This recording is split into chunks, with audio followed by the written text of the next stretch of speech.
kaditara mini tijani burani moritara mini tara koroni fe mawdo malik si tara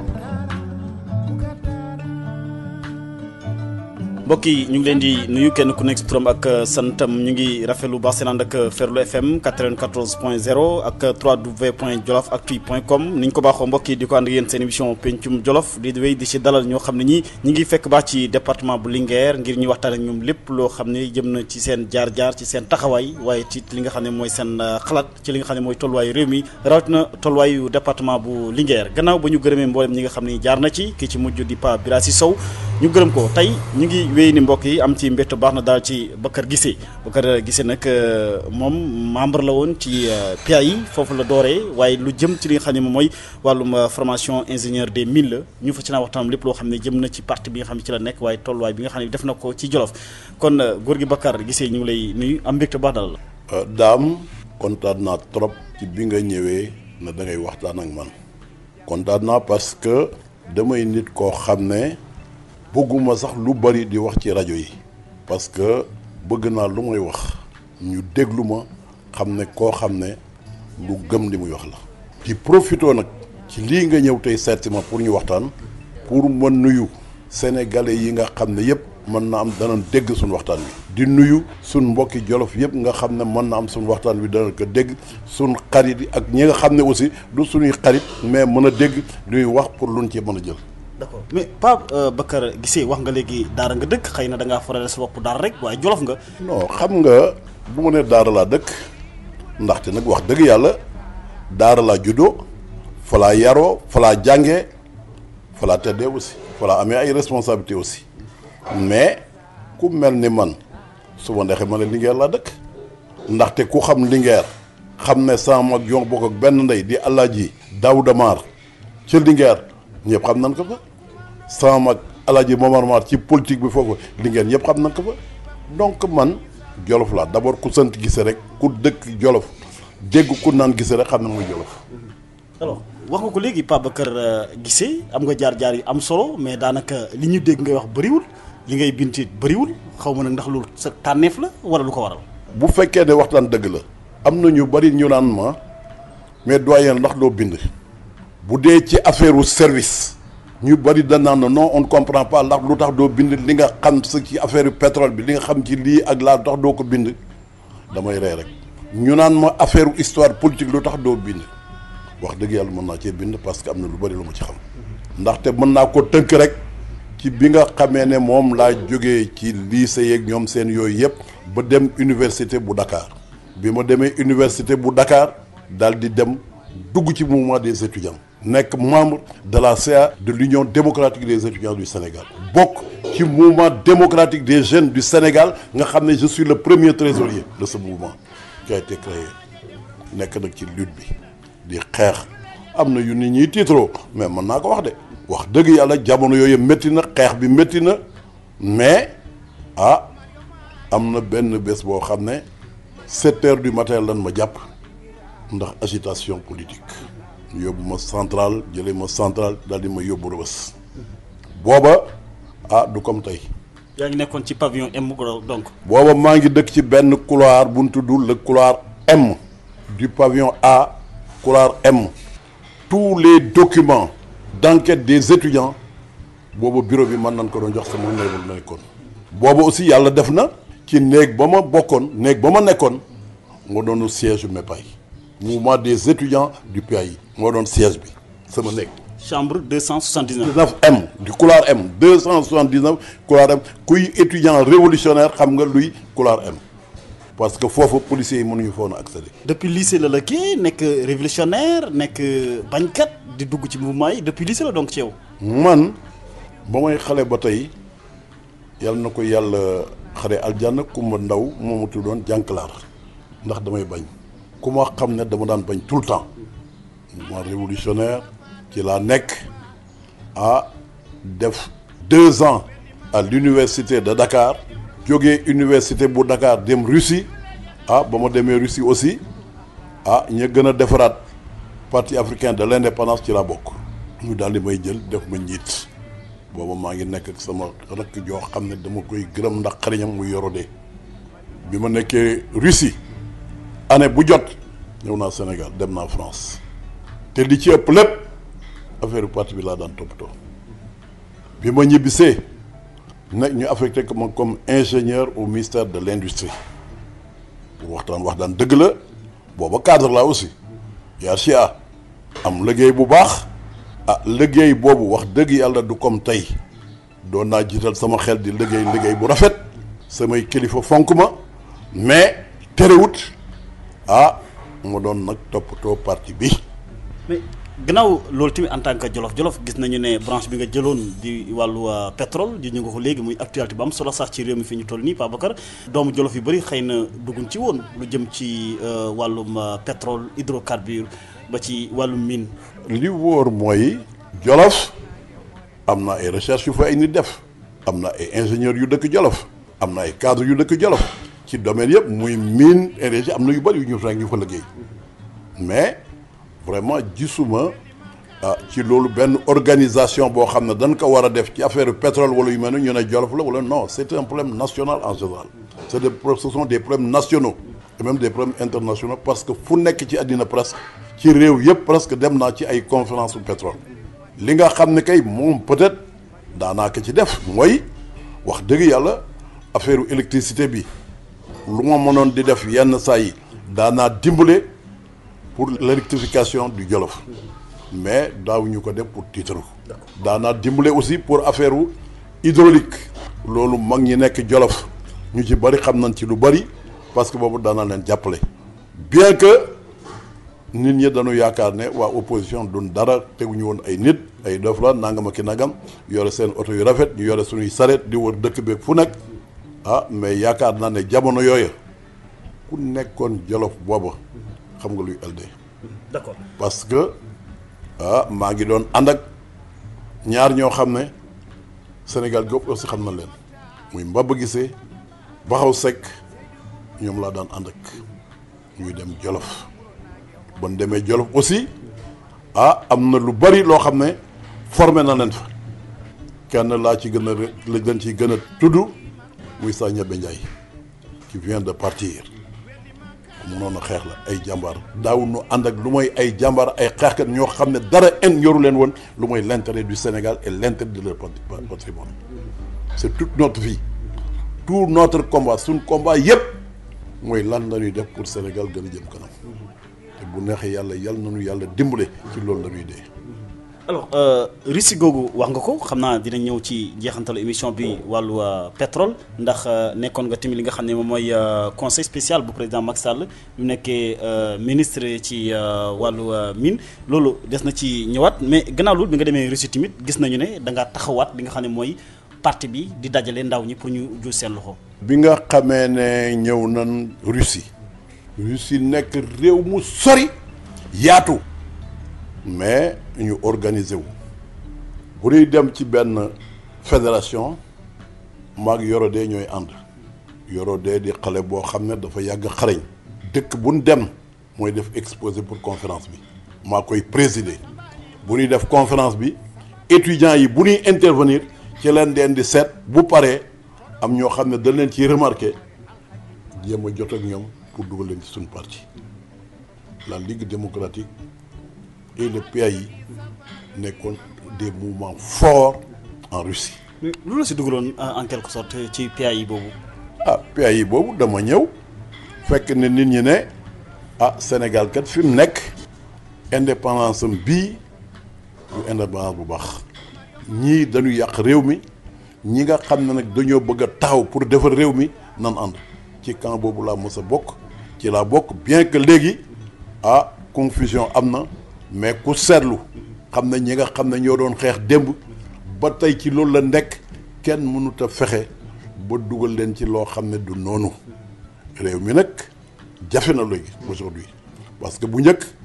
fit lañu yore woon pour di xeex nit ñi di ñëw di ñu fekk si parce que ay jàmbaar la noonu defar réew mi rek moo ñu tax a jóg. fitu xel ngeen yoroon kay. fitu xel.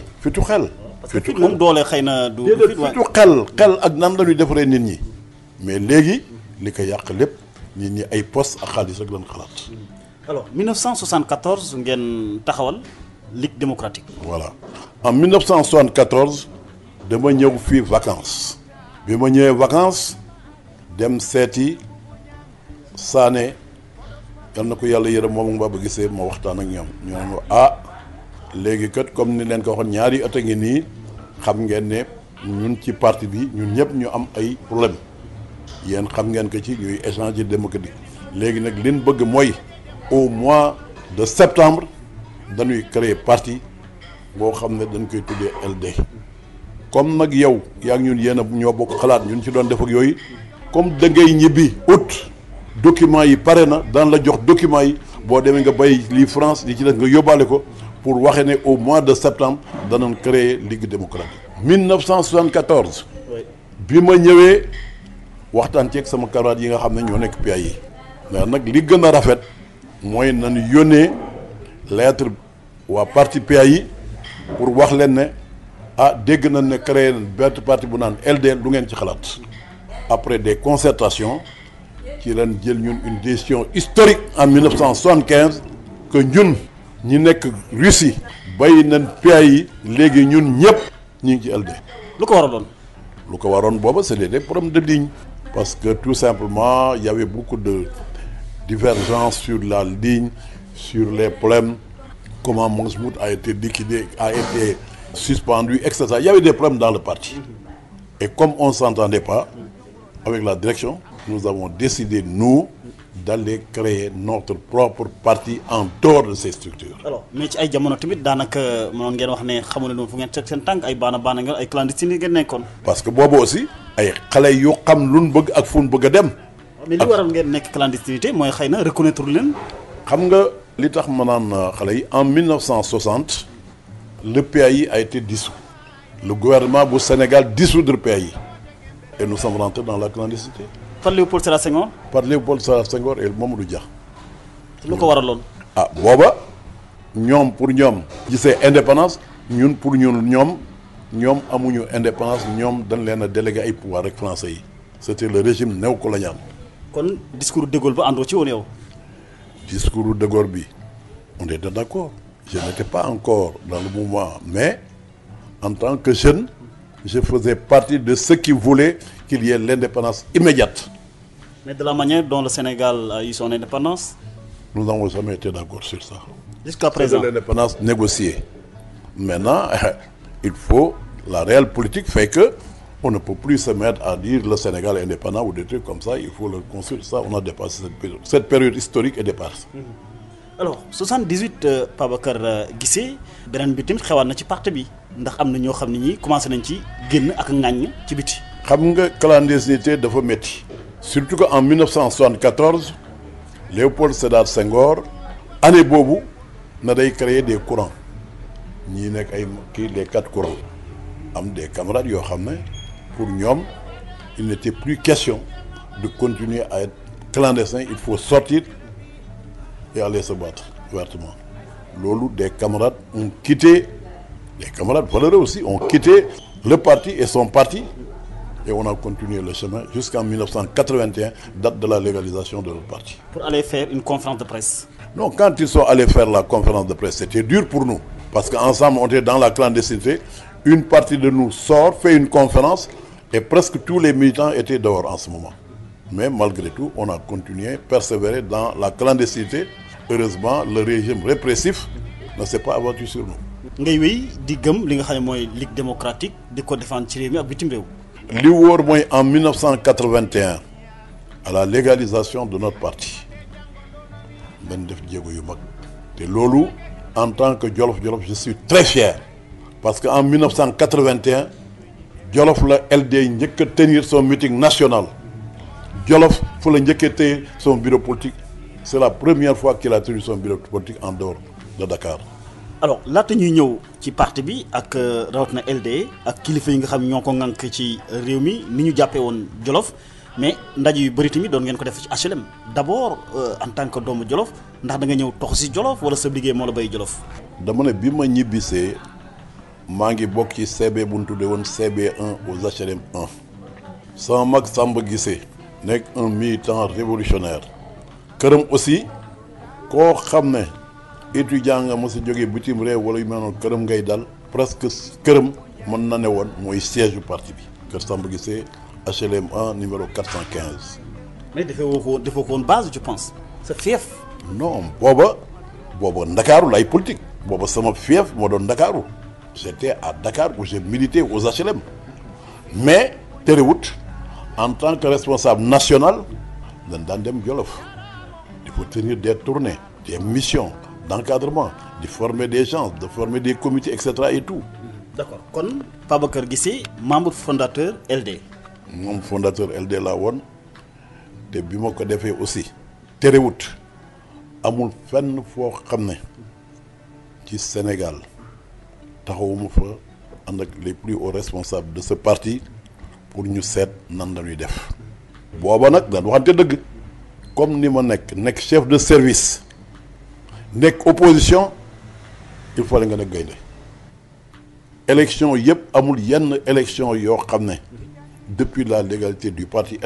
élection mosa jot maa nga Jolof élection yëpp Jolof laa koy defee nekk dafa jàppante di organiser di def lu nekk wax dëgg yàlla c'était dur mais on a été toujours après le parti au pouvoir nous étions le deuxième parti. d'accord mais ndax yaakaaroon nga ne idéologie parti bi LD ay gauchistes communistes yaakaaroon ngeen ne mën na prospérer fii ci Sénégal rawatina Jolof. yaakaaroon naa ne balaa tey réew mi nekk ci suñuy loxo loolu moom c'était ma conviction la plus profonde mais ñëpp xam nañ politique ni muy doxee la bourgeoisie le capitalisme a vaincu am na même ñu bari ñoo xam ne tey boo bëggee tey wax naan idéologie deewut ak yooyu dan lay tegab dof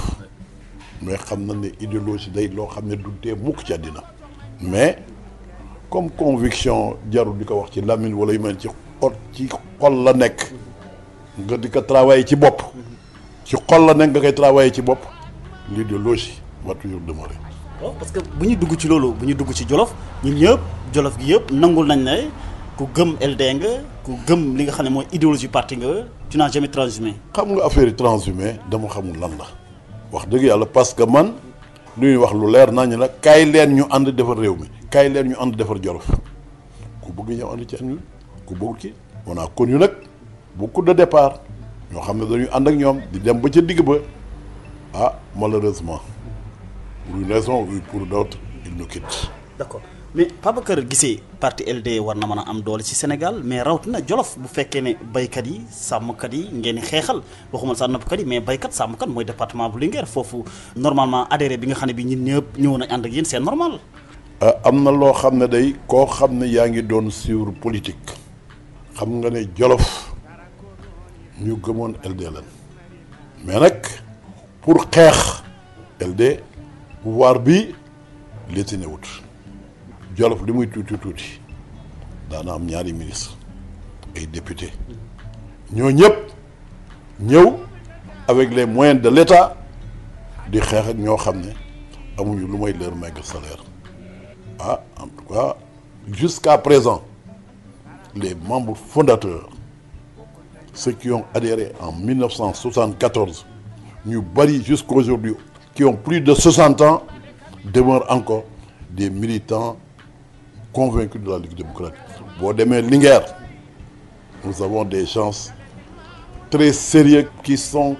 extraordinaires. Même le jeune Aly Ngouille qui vient d'adhérer à la politique, qui est à l'APR, reconnaît les valeurs de la Ligue démocratique. Des gens sérieux, travailleurs et compétents. C'est ainsi que à Linguère, l'adjoint du maire se trouve être un camarade de la Ligue démocratique. alors ni waa Jolof taxawoon wala ni ñu bëggee woon ànd ci li nga xam ne mooy seen Ligue démocratique moo tax meeting bi nga xam ne bi defoon ngeen ko Jolof muy nekk meeting bu rëy LD jagleel leen ko. dama ne ba ñuy démarrer nga xam ne ku mel ni Mbaba Guissé ku mel ni Baxaw ku mel ni man ku mel ni Sagnabé ku mel ni Samba Guissé ku mel ni Mbaba Diop ku mel ni Sassi Diop des cadres yoo xam ne ñoom ñëpp taxaw ñëw ne dañoo bëgg LD taxaw looloo taxoon yaakaar boobu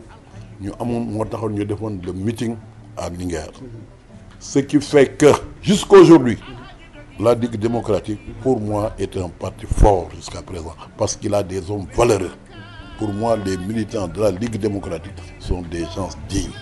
Alors ci département bu Linguère Pa Bakar Guissé gis nañ tim ci li nga xam ne lii moom mooy LD nga nekkoon mais socialiste temps yi ñuy wax carte unique boobaa bokku leen ci woon. dama ne ñun LD ñi gënoon a sonal parti socialiste ñun la woon. ci Jolof. ci Jolof. PDS bi ñuy wax ay 2 ou 3 personnes ñoo doon miite PDS. mais yéen lu ngeen leen doon sonal feeñutoon. lu ñu leen doon sonal feeñut. muy élection yi muy lu nekk. y avait pas foo xam ne la LD n'était pas présente amul. il est vrai que dañ daan sàcc élection yi mais ñoo doon xeex partout ñëpp xam nañ lan la. alors moo wane woon sa xeex beeg docteur Daouda Sow Maguette Lo donte ne ay xarit ngeen mais politiquement moom da ngeen doon xëccoo. xam nga ku mel ni Maguette Lo ku mel ni Daouda Sow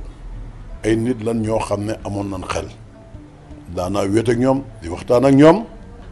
bi nga xamee ne ñoom ñëpp dem na retraite Maguette Lo mas na maa wax ne ma c'est dommage que ñoom ci seen bopp liggéey bi ñu liggéey ci parti socialiste il n'y aura pas la relève mais nag mosuñu leen a may fenn foo xam ne dañ libre pour faire ce qu'il veut au Jolof. loolu bu ko laajtee xëy na moom njuumteem la wala ñoom ñi nga xam ne ñi nekk nañ ay mag pourquoi pas gan ñu former seen relève. booba xale yaa ngi commencé comme ñun mi ngi mel tey ñun boo ne ñu lu tax amu leen relève. bien sûr c'est la bonne question. relève xale yi léegi seen problème mooy lan lay am lu may def say doom anañu wala nangam ak i nangam kenn dootu ci adhérer au niveau d'un parti wala leneen parce que tu as lu les statuts et consorts ne tu es convaincu de ceci ou cela da nga naan rek diw neex na ma diw dana ma dimbale diw dana ma kii affaire xaalis ak affaire yi njubla nga affaire loolu rek moo leen dugal ci lu. mais Babacar nag yéen li ngeen gëmoon gone léegi mënuñ koo gëm parce que yéen da ngeen a daanaka maa ngi koy wax keroog bi ma invité Mamadou Ndoye bu Ligue démocratique ma ne ko xëy na da ngeen a dëdd woon àdduna yu bëri soxalu leen xëy na débat di ngeen doon def ak liggéeykat yi jàppale nit ñi mais fi mu toll nii koo mënut a jàppale moom liggéey tamit mënoo tax ba mu gëm la yenn jamono ji. xam nga liggéey wax dëgg yàlla ñun leen daan wax mooy liggéey leen am seeni diplôme wut liggéey li wóor mooy kaay ma jox la place te nga ñëw militer fii loolu taxul fenn bu fekkee ne waxtaan dëgg la concours yi boo jàngut amoo fu la doo ci bokk doo mën a réussir am na nag ay emplois yoo xam ne ce sont des emplois politiques emploi politique bu la ko ci jëlee doo mën a libre parce que ñun suñu jamono man nga toog ministre bi dañ nga wax loola neex kenn mënu la obligé def loo xam ne gëmoo ko. sa diplôme moo la fa dugal. sa ngëm-ngëm ak sa fulla ak sa fayda nit bu amul fulla amul fayda amul lu mu gëm lu nekk mën nañ koo def la. d'accord nga doon xëccoog Daouda Sow ak ki nga xam ne kii mooy Maguette Lo. ñooñu yàlla na leen yàlla xare aljanna. amiin dañoo amoon seen parti ñu am suñ parti. wóor leen na ñoom ñun ñoo leen daan gêner ci partout. ñoo daan wax li nga xam ne moom lañ def lu yoon ñoo leen daan dénoncer ñoo daan xeex pour la démocratie et je dois dire que contrairement li nit ñi wax ñun kontaan nañ parce que bu njëkk dañuy dem à des élections le soir ñu ñëw ñu xotti suñ bulletin yi publier lu leen neex ñuy xeex loolu ba aujourd'hui xel xalaatu ko nous avons travaillé pour la démocratie. Nous avons travaillé pour l'épanouissement de ce pays. Pourtant ñoom jamono joojale am nañu ndimbalu Léopold Sédar Senghor Abdou Diouf mais bu boobaa yéen ndimbalal kan ngeen am. léegi non xam nga boo nee ndimbal juumte day am. parce que bu njëkk Abdou Diouf Senghor ak ñoom Maguette Lo yéen ay nawle yu àndoon na di xeex mais ñun aussi ñu nekk ay nawle yu ànd di xeex pour des acquis démocratiques lu ne lii du fi am daanaka xeex ñoom ba kii bu njëkk. bureau de vote yi les isoloirs les syndicats la presse tout ça nous nous sommes battus on a essayé de nous intimider ils n'ont pas réussi ni la prison ni les suspensions mënuñu noonu kii il est vrai qu'aujourd'hui su ma gisee nit ñi wax naan dañuy grève damay rey bu njëkk quand on disait qu'on allait en grève nos parents nos amis ak ñëpp dañu ñëw naan déet bu leen gréwee dañ leen dàq dañ leen di keg yooyu mais bon, par conviction nanu dàq. Ils ont essayé bu ñu gërëwee ñu dàq coupé salaire et on a continué la lutte. mais lan moo waraloon xëy na ñu teel a léeg-léeg yëngu-yëngu yi nga xam ne yaa ngi ko doon amal ñu la doon téye yu bëri alkaati yi. non alkaati yi booba alkaati aussi démocratie bi agut fii mu àgg dañ naan leen ñee na ngeen leen téye boo ñëwee gendarmerie duñ la dégg nga dem police bi duñ la ngeen ne da ngeen di manifester ñu jàpp leen yóbbu leen ci kaso bi. am nga ci ay anecdote tey fàttali. li ma ciy fàttali mooy am na benn préfet bu nekk Linguère ndeysaan yal na ko yàlla yërëm il est décédé ma ànd maag Mbaba gisee ñu dem bureau ñu ne ko ñu ngi ñëw seet si la parce que dégg nañ ne politiciens yi ñi ngi def ay njublang ci affaire responsable des bureaux de vote rek enseignant la bu defoon ENAM bu nekk préfet bu Linguère bi liste yi génnee ñu seet ne ay fonctionnaires yu bari yu nekk Dakar def leen nen ñu nekk ay président de bureau de vote mu ñëw nekk tonton Mbab mu ne ma ne ko liste bi on va se battre contre la liste mu ne man je n'irai plus voir ce chien là dootu ne du dem seeti préfet bi maa dem ci préfet ñëw nekk préfet bërki démb laa fi ànd ak Mbab ba gisee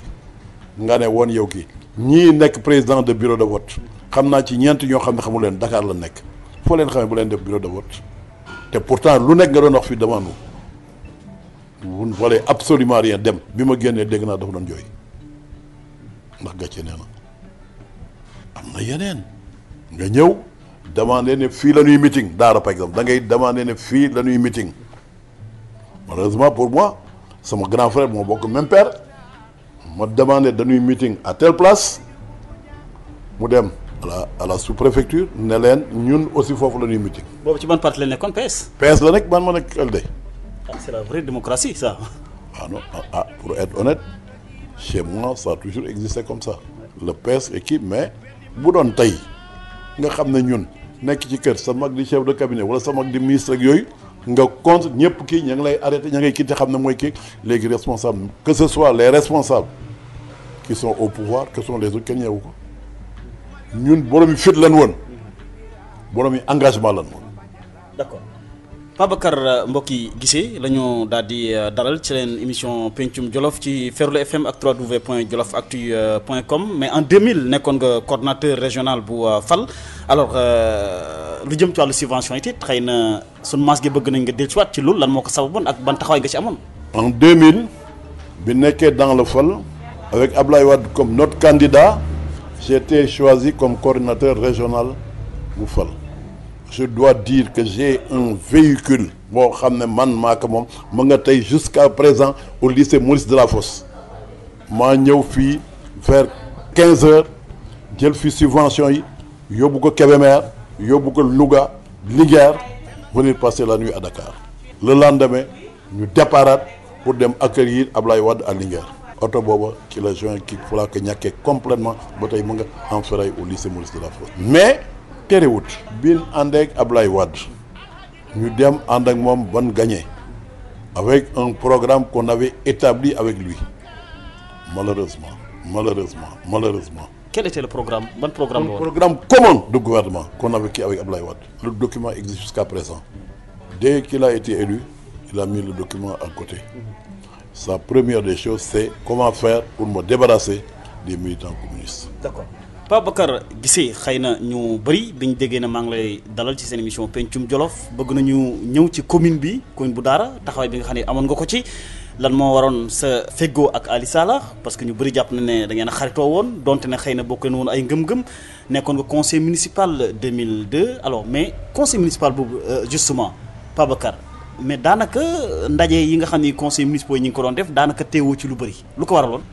yaakaar naa ne ñi nga xam ne fàttaliku nañ période boobu defoon naa ay affaires yëpp comme j'étais candidat au niveau régional et au niveau de la commune defoon naa ay posters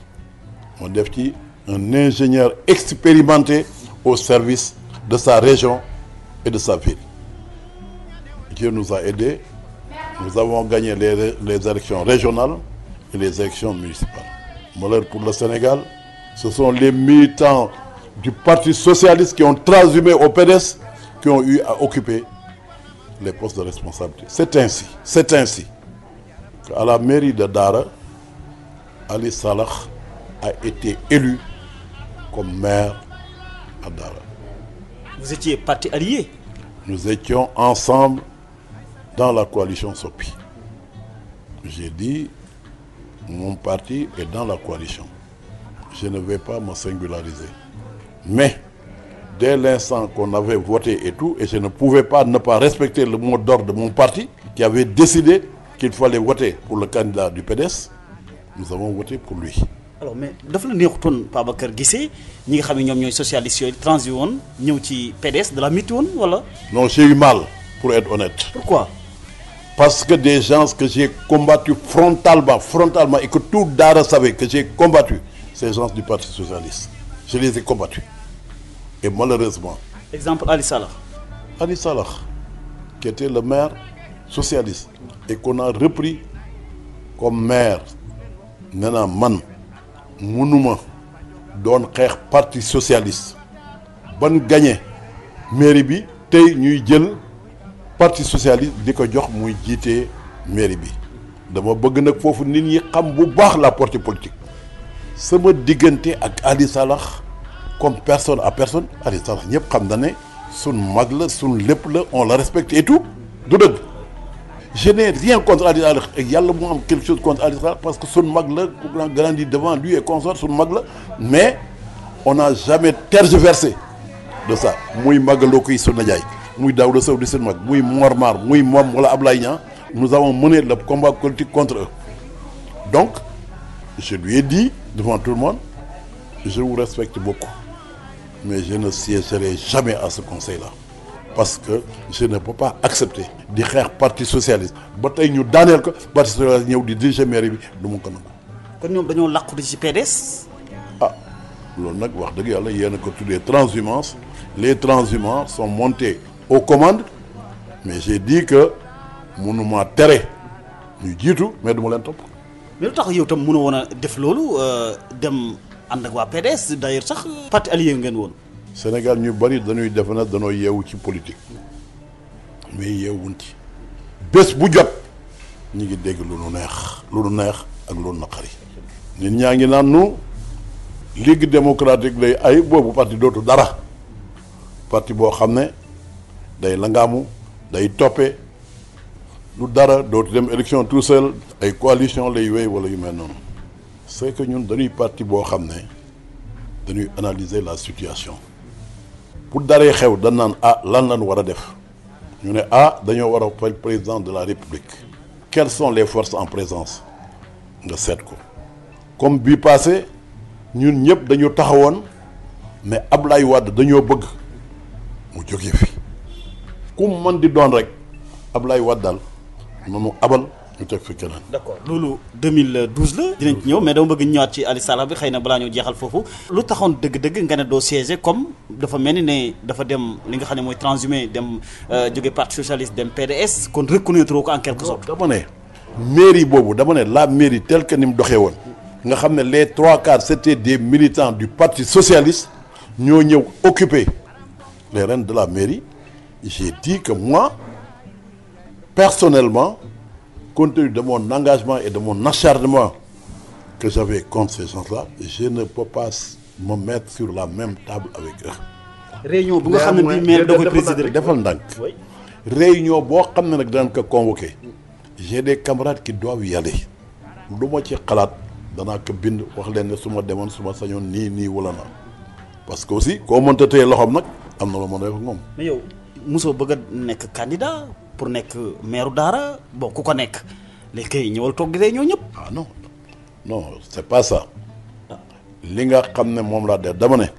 du ma xeex nit ba nga xam ne daan naa ko mu dem ànd ak ñeneen ñëw taxaw ma toog di ko bàkkul. Je ne peux pas le faire. Ça, c'est une question personnelle. Elle n'est pas totalement politique, mais dama ne mënuma man personnellement ñëw toog ak ñii ñu may diriger mooy talent di tàcc mënuma ko. loolu daal mooy justification bi waraloon nga bañ a teew ci li nga xam ne moo ndaje yooyu. Non dama ne mairie ba dama ne tant que le Parti socialiste était majoritaire, enfin les anciens socialistes que j'ai eu à combattre ñooy diriger la commune dama ne du ma dem ci yooyu réunion. mais sa xëccoo Ali Sallah sa xaritoo moo gën a feeñ ci xëccoo gi. non dama ne xëccoowuma ak Ali Sallah dama doon xeex le parti socialiste qui était symbolisé par son secrétaire général Ali Sallah. Ici la mairie qui était les gens qui sont à la mairie symbolisés par Ali Sallah. Mais amul benn doom aadama boo xam ne mën na ne j'ai une animosité avec qui que ce soit au niveau du Jolof amul, ça n'existe pas. yaa ngi tudd fi ay Habib Sy yaa ngi fi tudd ay ñoom Ablaye Niang ñoom Daouda Sow et tout ça là, les uns ce sont mes frères, les autres ce sont mes neveux, mais ñi ngi ànd bu rafet. Mais sur le plan des idées et du politique on a eu toujours à se bagarrer, mais amul benn animosité. Ali Sallah mos am benn animosité entre moom bu ñu demee ci terrain politique bi dañuy xeex bu ma ñëwee suñu demee ca meeting ba xeex ak yooyu si je rentre à la maison je trouve mes frères yoo xam ne ñoo bokk ndey ñii ñoo bokk benn bañ, mais on est dans des partis différents. alors lu tax population Jolof wala askanu Jolof gungewul la benn yoon ci xeex bu ba nga gën leen am doole bu fekkee ne yow programme yi nga xam ne yéen a ko doon xalaat. non je crois que dama ne jusqu'en 2000 la Ligue démocratique a été toujours le deuxième parti après le parti au pouvoir. Ce n'est quand le PDS est venu au pouvoir que les choses se sont renversées. Mais le Jolof nous a toujours appuyés et continue à nous appuyer. Parce que la Ligue démocratique continue ses idées, sa manière de faire est respectée au niveau de toutes les communes du Jolof. Mais malgré tout ça, doon nga ñàkk a teew ci li nga xam ne mooy réunion yi mais teewul par rapport seen gestion Ali Sallah ndax gisoon nga ne indi na lu mu soppan nii ci li nga xam ne mooy xar kanamu commune bu Daara. Ah, je dois dire très honnêtement am na ay programme yoo xam ne que ce soit au niveau régional que ce soit au niveau de la commune ñi ngi ko doon suivre. Ali Sallah bi mu nekkee maire ñu nekk ak moom ci commune bi il sait très bien que la Ligue démocratique a toujours œuvré pour que ça aille de mieux. am na passer yoo xam ne mi ngi doon am ci mairie bi yu ci bëri Ligue démocratique en tout cas la participation des conseillers de la Ligue démocratique ont amélioré les méthodes de gestion de la commune. da ngeen doon def ay propositions. Mais bien sûr qu'on faisait des propositions, qu'on s'attaquait aussi à certaines décisions. Même comme par exemple à l'époque. À l'époque, il y avait l'attribution des terres, les parcelles. Nos camarades qui reposent en paix à Limbo s'est bagarré, s'est battu. Beaucoup. L'adjoint au maire aussi se battait comme il pouvait. À Dara. Qui est un phénomène, non, d'abord, c'est le pays, c'est la gestion du pays qui est comme ça aujourd'hui. Ndaxte l'idéologie les valeurs basculent. mais suuf jamono jooju da ngeen gisoon ne dañ ko doon bazar di ko joxe nu leen neex. non on s'est battu pour améliorer la gestion. Nous n'étions pas les seuls. Il y a des militants du PDS, du PS et tout le monde pour qu'on améliore les méthodes de gestion. Ça a été un peu amélioré. Mais je ne rentre pas dans le fond de tout ce qui s'est passé. À des émissions comme ça, j'ai eu à partir de cas à participer à donner mon avis sur ça. D'accord. Alors li ñu des ci minute bëriwul mais gannaaw loolu tamit tey jii ba tey politique de base ndax yaa ngi koy def dëgg département bu Linguère góor gi Bakar Guissé. ah yaakaar naa ne ña nga xam ne ñoo nekk foofu ci Daara xam na ne ñu ngi ci. luñ mën a ko néew ñu ngi leen ciy jàppale. élection législative yi nous étions là-bas nous avons battu campagne. Même si on n'avait pas de candidat LD au niveau du département, LD a battu campagne. Ce qui me réconforte, moi, aujourd'hui, et je le dis, mais film nek Jolof, qui nga xamné mom lañ considéré comme responsable politique du département au niveau de notre coalition muy Ali Ngouille wax dëgg yàlla mi ngi def lu nekk pour rafetal ànd bi li jafe nag mooy que mu nekk ci biir LD que mu nekk ci biir APR rek que la mu nekk ci yenn parti xale yi léegi dañoo bëggee intérêt général intéressé tout leen lan lay nekk lan lay am lu may jox vraiment loolu mooy le problème fondamental aujourd'hui lan lay am lu may jox lu may nekk. alors mais bu dee Daara seen instance yëpp yéen a ngi koy defal ba ci Baba Lissa Ndaw xam nga ñun nit ñi dañ naan du ñuy yeesal dëgg yàlla Daara LD ci boppam partout day yeesal. Au niveau de Daara malheureusement le secrétaire général dafa toogoon ba si yàgg mu feebar bi mu yëgee ne dafa feebar aussi il avait pensé au que ñu gën les jeunes ñu former des jeunes pour ñu mën a yore parti bi bien que na nit ñi xam ne am na ay ce que j'appelle moi li nga xam ne moom laa tudd ñoo xam ne dañuy wax lu leen neex rek man jox xale yi xam na ne am réew kenn du ko jox xale ay xale ak i mag ñooy ànd defaram réew donc Daara ku naan Babou sa ndaw moo yore parti bi à Daara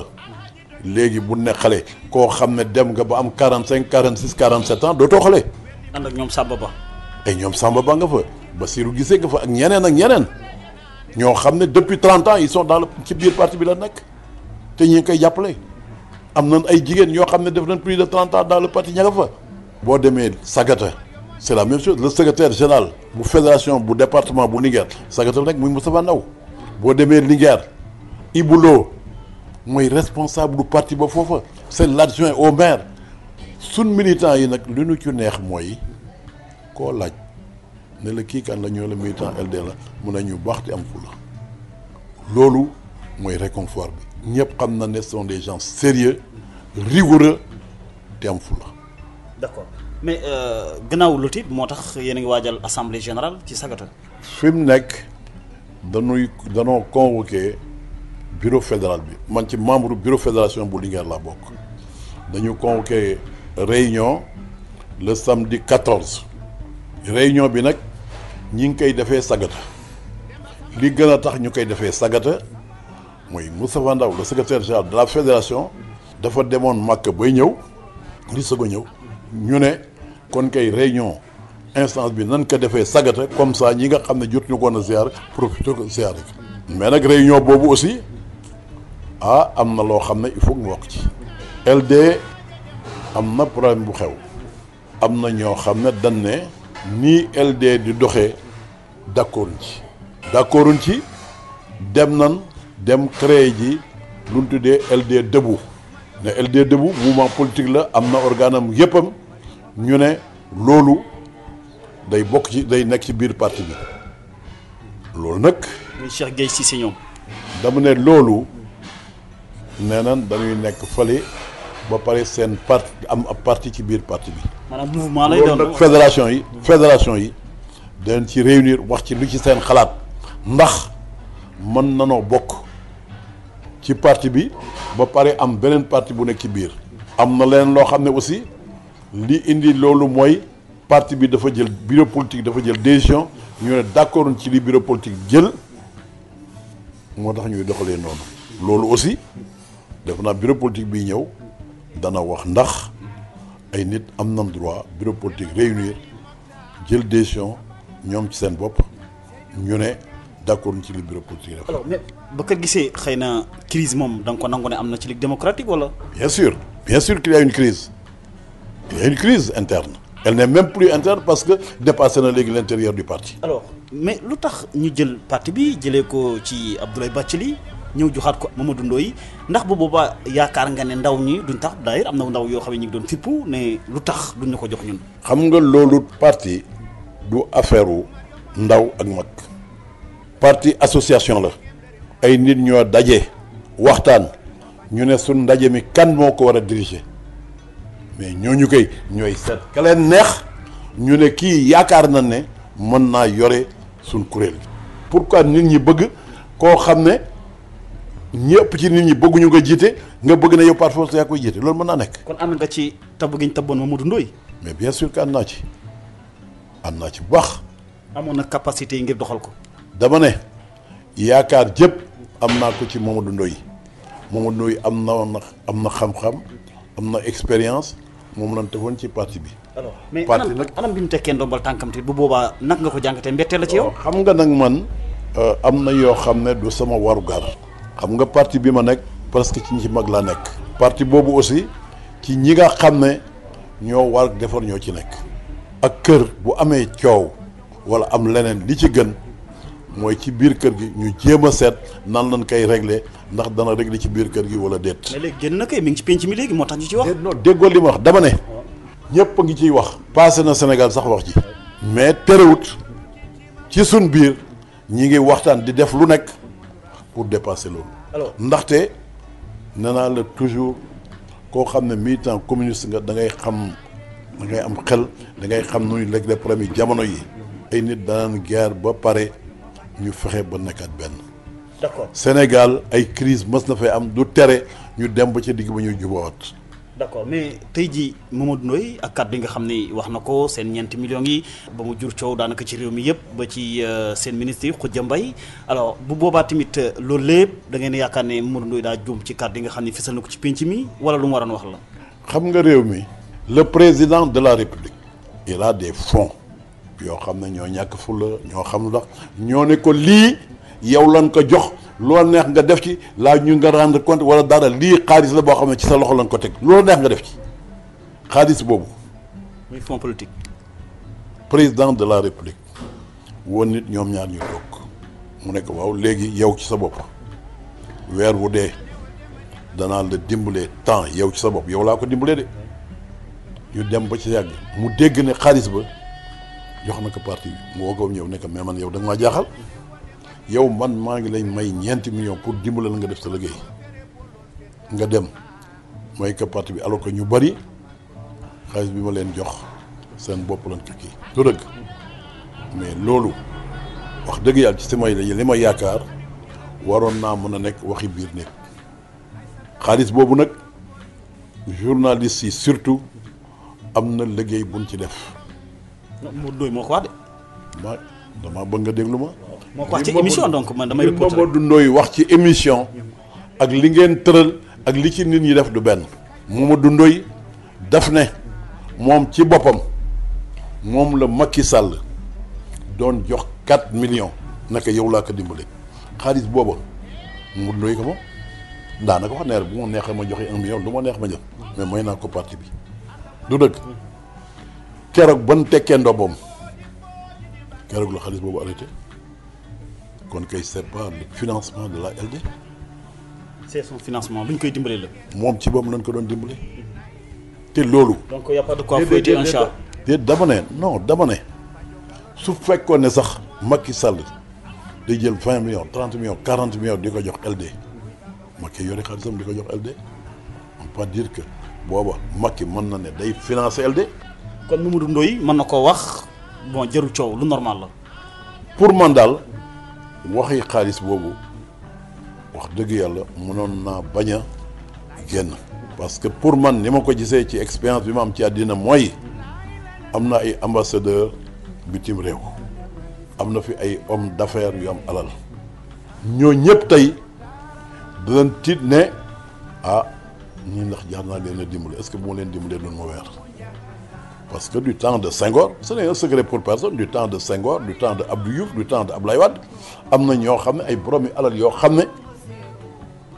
dañoo contrôle ñooñu ne ah comme ñii nga leen di xeet dañ leen dimbale mais tey ah nit ñi mën naa ne ah ñii ku leen dimbale ba ëllëg si bi duñ la weer mais enfin je ne veux pas me prononcer sur cette question bëgg bu jëm prononcer. d'accord ñaari minutes moo ñu dese Bakar Guissé alors lu jëm ci wàllu carburant wala wàllu pétrole gaz xam nga ne coow la mais lan nga retenir ci li nga xam ne moom mooy sa conseil spécial bi nga xam ne président Macky Sall defoon na la ko boobu ministre la woon lan nga retenir ci président Macky Sall. man xam nga Macky dama yaakaar ne booba sama collègue la ñuy liggéey yàlla def mu jógee fi mu nekk yàlla def ko ministre ma yaakaar ne daf ne ah kii kët. lu ma ñaar fukki at ak dara ngi mu nekk fii mën naa am su ma ko deqee fii dana ma ci mën a jàppale loolu taxoon te dafa fekkoon aussi ma nekk conseil spécial foofu donc dafa reconduire sans poste bi comme conseil spécial affaire yi pétrole bi nag am na lu ma ci waxoon Alassane Sall ak beneen miss ci benn conférence ma ne leen Thierno Alassane Sall Thierno Alassane Sall ak un autre miss au cours d'une conférence publique ma jóg na leen affaire yi pétrole nii ngeen ko bëggee di carax-caraxee di ko wax du sotti pétrole dafa laaj discrétion dafa laaj sérieux pour gérer ko coow li bari na li ñuy wax lépp lu ci ëpp lépp nit ñi dañuy wax ci lu ñu xamut li ñuy wax lépp xamuñ ci dara affaire yi contrat yeeg affaire yi keeg yooyu yëpp du dara ay naafeq waxuñu dara ci lu ci dëgg. lan moo ci dëgg. xam nga lu ciy dëgg mooy xam na ne Sénégal dañ naan c'est un pays de droit société pétrolière yi fiy ñëw xam na ne ci condition yu leer nañ lañu dugal seen xel donc contrat yi bala ngay ñëw di kii da ngay ñëw sa contrat ñu seet ko analyser ko étudier ko def. alors kon Total ak Cosmos Énergie bi nga xam ne bi ñoo am licence d'exploration yi yooyu yaakaar nga ne lu leer la ci contrat yu leer lañ koy teg kon lu tax Thierno Alassane Sall mu tekki ndombal tànkam. dama ne xam nga bu ñuy négocier laa wax xam nga am réew dafa am ay secret du rëgg techniciens yi dañuy préparer dossiers yi ba dossiers yi pare desul lu may signature ñu jox ko kilifa yi du rëgg ah buñ koy signé mën na am lu tax loo xam ne tegu ci ndoddu réew mi nangu mas na am benn yoon boo xam ne dañu waroon a yokk prix essence bi ma bindal note ministre bi sëñ Lamine Diop di ko monsieur le ministre ah leen de wóor na ma xam naa ne yokk prix bi jafe na mais nii moo ko gisee su nanguwut ñu yokk prix bi programme yii nga xam ne yëpp banque mondiale moo koy signé du ko signé kon nag na nangu ñu signé ko te lii du wàññi dara du tere réew mi mën a continuer affaire négociation day luy daal di daf cee nekk am na ay njur njaaj am na leen et cetera et tout mais nii ma gis ñu ne affaire dama bañ a signé wala yu mel noonu loolu ça veut dire rek que amatul état buy marché ni mu war a doxee amul état buy marché ni mu war a doxee du dëgg. mais essence ak carburant comme ni nga ko waxee c'est spécialiste la ndax li ñu wax léegi alors nekkoon nga chef bu division des hydrocarbures ndax yaakaar nga ne ni ñu koy jaay cher na ba tey Sénégal wala mënees na wàññi. xam nga nit ñi damay reye toujours li tax may reye mooy affaire prix essence réew mu nekk yaay seet la ngay jaayee sa essence ubbil ko réew mu nekk yaay seet la ngay jaayee sa essence du dëgg. boo ñëwee essence bi indi ko fii Dakar muy jar 300 wala 400 francs nga ne che man fu may fay sama impôt nga ne waaw su ma ci yokkoon 200 francs nag xam nga yokk ci mooy li indi essence bi état bi moo ci yokk loolu bu ko neexee wàññi ko bu ko neex ki mais li xam na ne 500 wala 600 et quelques francs yi mooy li nga xam ne moom la ko réew mi di jaayee waxuñu leen réew mi fan la jóge ñaata lay jar bu ñëwee ci port bi. alors une seule question boo xam ne moom la ñuy mujjee département Linguère noo gisee développement am yaakaar nga ne mën nañoo def plus depuis alternance bi mu fi jaar ak léegi loolu lépp jaar na fi. xam nga c'est un développement national du dëgg li nga xam ne daal moom laay yaakaar ne Jolof li nga xam ne moom lañ war a njëkk a defar mooy ñëpp xam na ne Jolof dafa am ak jur. fexe ba jur gi di lekk comme il faut am meew te meew meeg yëpp ñu seet nun koy exploiter. loolu nag laaj na mu am ay yoon les infrastructures c'est quelque chose de fondamental Jolof lim ñàkk mooy tali mais wax dëgg yàlla nguur gi commencé na ci dox di liggéey nguur gi commencé na di liggéey ci forage yi nguur gi commencé na di liggéey ci dispensaires yi. nii ma gisee muy doxee yaakaar naa ne war a mën a gën a baax mën naa baax ci li ma yaakaar. li wóor nag mooy nan wàññi pasar yi nan wàññi topp nit ñi te liggéey kenn du fi yonent kenn du fi kii nan dem liggéey ku ci nekk la fa nga war a liggéey nga toog fa di liggéey ku nekk fa nga nekk di liggéey nga liggéey fa jëm ci góorgóorlu. d'accord bu ko defee ñu ngi lay gërëm di la sant Babacar ñu bay la nga tàggoog ñi nga xam ne ñu ngi doon déglu ci Ferlo FM ak Jolof Actu rawatina cohésion sociale bi ñi nga xam ne doon nga politique ak ñoom li nga jàpp ci ñoom loolu lépp ñëwul nga ñu si am na solo ñu bay la nga tàggoog askan li may wax rek mooy ñi may déglu ñëpp te surtout ay jolof li nga xam ne moom lañuy bakkee dañ ci góorgóorlu jolof dañ daan wax naan ko am fit la ku am ngor la loolu nag buñ demee ba ñàkk ko fit ak ngor buñ demee ba ñàkk ko c'est fini jom fit ngor loolu daal mooy lu Jolof ma termine nag ne wax dëgg yàlla Jolof Bawol Kajoor et tout ça là li war a ñor ñëpp mooy Sénégal nan lañu def ba Sénégal dem li may terminer rek mooy li ma gën a naqari mooy su may déglu ci journaux yi wala may déglu ci rajo yi ñu naan suñ département amul ministre wala suñ département amul lii bu fekkoon ne département bu nekk day am ministre loolu mooy lan nan ci Sénégal yi ñoo xam ne yàlla dimbale leen ñu jàng xarañ mën a yore ñu leen di jox des responsabilités te bañ ko basé wu ci affaire yi politique bañ ko basé wu ci affaire région ak yooyu donc Ndiaye jeune Jolof maa ngi lay remercier ci lii nga def te ngeen góorgóorlu aussi ci lii nga xam ne moom ngeen di liggéey muy presse di yeete jéem leen a góorgóorlu delluwaat ci presse bi am fit di yee nit ñi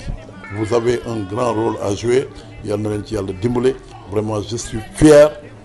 de t'accueillir cœur ouvert laa wax ak yow sans arrière-pensée comme je suis comme tout le monde me connaît sans arrière-pensée bu njëkk politiciens yi dañ daan nax nit ñi nax laa ko de Bukaar boy dane si ko Jolof woni kosam ful wen kettugol gaa yi nekk waaw Bukaar lu tax nga wax loolu mu ne yéen damaa bëgg sax mbokk yeewu rek mais xam nga ne loolu du kaw ma ko yàlla nu yàlla defal jàmm. amiin jërëjëf mbokk yi ñu koy gërëm di ko sant mag la waaye mu nangul ñu waxtaan wi ingénieur des mines la waxtu wi xam nga moom moo ñu dàpp te dafa xat lool moo tax daanaka yooyu yëpp yegguñ ci waaye ñu ngi ko ciy gërëm di ko sant bu baax mu nekkoon Bakar Guissé nekk membre fondateur Ligue démocratique fekk baax ci diwaan bu Daara mu nekkoon mbokki seen émission pencum Jolof Dame Ndiaye mu nekkoon ci kaddu gi gërëm waa Ferlo FM Daara ak waa www.jolofactu.com ñu ngi déglu ca bitim réew ñu ngi leen ñaanal jàmm di leen jox dox daje beneen jamono ak beneen gan ci pencum Jolof jàmm ak jàmm.